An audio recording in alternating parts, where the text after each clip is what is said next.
Hello बच्चों, आप सभी का हमारे यूट्यूब चैनल आइडियल देव क्लासेस में स्वागत है। बच्चों, आज हम आपके लिए वार्षिक मूल्यांकन वर्कशीट 2021-22 प्रोजेक्ट कार्य कक्षा चौथी विषय पर्यावरण लेके आए हैं। इस प्रोजेक्ट कार्य में पर्यावरण को कैसे करना है, इस वीडियो के माध्यम से हम आपको बताएंगे। सबसे पहले आपको क्या करना है, विद्यार्थी के लिए कुछ निर्देश दिए हैं, इन निर्देशों को पढ़ना है। निम्नांकित जानकारी अन्वयता भरें और दिए गए स्थानों में उत्तर लिखें। सबसे पहले आपको क्या करना है, विद्यार्थी का नाम लिख देना है, फिर पिता का नाम, विद्यार्थी अपना नाम लिख लेगा, फिर अपने पिता का नाम, कक्षा और शाला का नाम। और ये भी मालूम होना चाहिए कि ये प्रोजेक्ट कार्य कितने अंक का है, तो ये प्रोजेक्ट कार्य 40 अंक का है। इसमें कुछ निर्देश दिए हैं। ये जो प्रोजेक्ट कार्य रहेगा एक ही बुकलेट, यानी कि सभी विषय एक ही बुकलेट में रहेंगे। और जो आपको प्रोजेक्ट कार्य करना है, ये अपने घर के आसपास परिवेश में उपलब्ध संसाधन सामग्री व निष्कर्ष निकालकर अपने अनुभवों को वर्कशीट में दिए गए बिंदुओं में दिए स्थान में लिखा जाना है। प्रोजेक्ट वर्क को पूर्ण करने में आवश्यकता अनुसार अपने माता पिता, मित्र, भाई बहन, दादा दादी आदि संबंधित जनों से भी चर्चा की जा सकती है। फिर चौथा, प्रोजेक्ट कार्य बच्चे द्वारा पूर्ण कर कक्षा शिक्षक के पास जमा करें। अब यहाँ से आपको प्रोजेक्ट कार्य स्टार्ट करना है।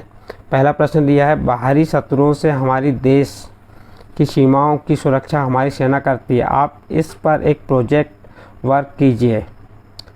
नंबर 1 ए नंबर दिया, सेना के क्या क्या कार्य हैं, किन्हीं दो कार्यों के नाम बताइए। तो सेना के कार्य देश व नागरिकों की रक्षा करना और दूसरा नंबर शत्रुओं पर प्रहार करना। फिर बी नंबर देखिए, सेना प्रमुख रूप से कितने प्रकार की होती है।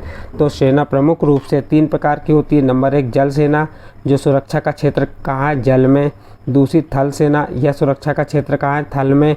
तीसरी वायु सेना, इसका भी जो सुरक्षा का क्षेत्र कहाँ पे है, वायु में। इस प्रकार ए नंबर प्रश्न और बी नंबर का प्रश्न कंप्लीट हुआ। इसका 80 नंबर, क्या तुम सेना में जाना चाहते हो। उत्तर आएगा, आपका उत्तर हाँ है तो हाँ लिखना है, नहीं है तो नहीं। हाँ, हम सेना में जाना चाहते हैं।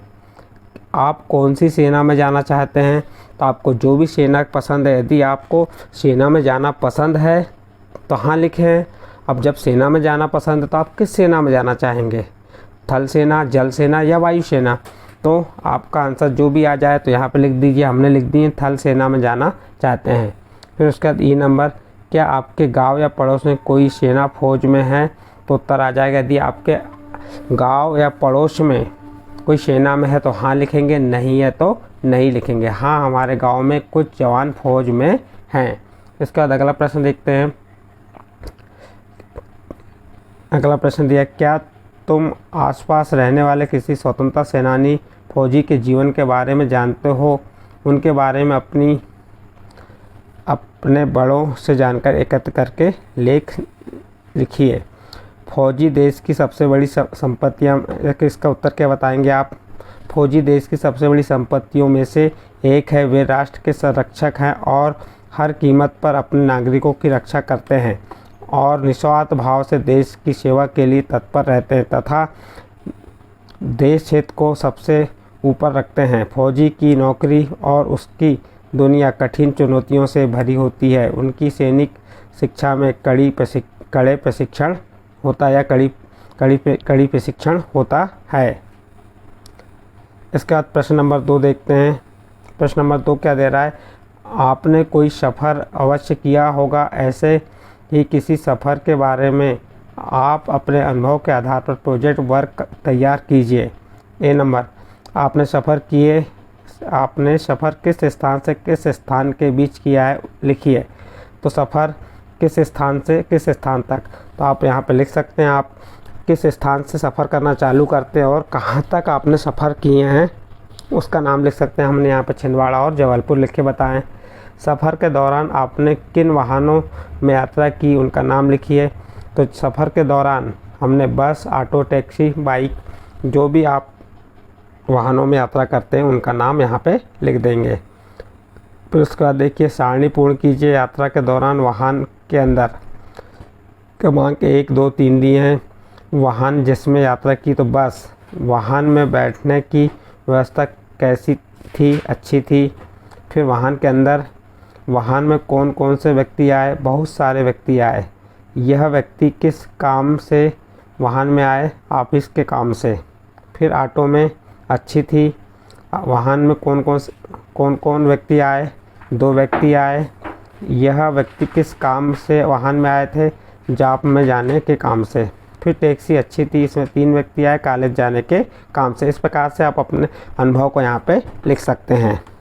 इसका डी नंबर देखिए, वाहन की खिड़की से देखने पर आपको कौन कौन से जानवर और पेड़ पौधे दिखाई दिए, उनको सारणी में लिखिए। तो आप लिख सकते हैं जो वाहन में बैठे हैं उसकी खिड़की से आपको जो जो जानवर दिखे होंगे या पेड़ पौधे दिखे होंगे तो उनके नाम लिख सकते हैं। आपने यात्रा करते समय कौन कौन से जानवर देखे तो यहाँ पे लिख दीजिए। जो भी जानवर दिखा, गाय, घोड़ा, हाथी, बैल, भैंस, जो भी दिखता है आप उसको यहाँ पे लिख सकते हैं। आपने यात्रा करते समय कौन कौन से पेड़ पौधे देखे उनके नाम लिख देंगे। नीम, आम, बरगद, जामुन, जो भी पेड़ आपको दिखे हैं उनके नाम यहाँ पे लिख सकते हैं। इस प्रकार बच्चों आपका ये प्रोजेक्ट कार्य पर्यावरण कक्षा 4 का यहाँ पे समाप्त हुआ।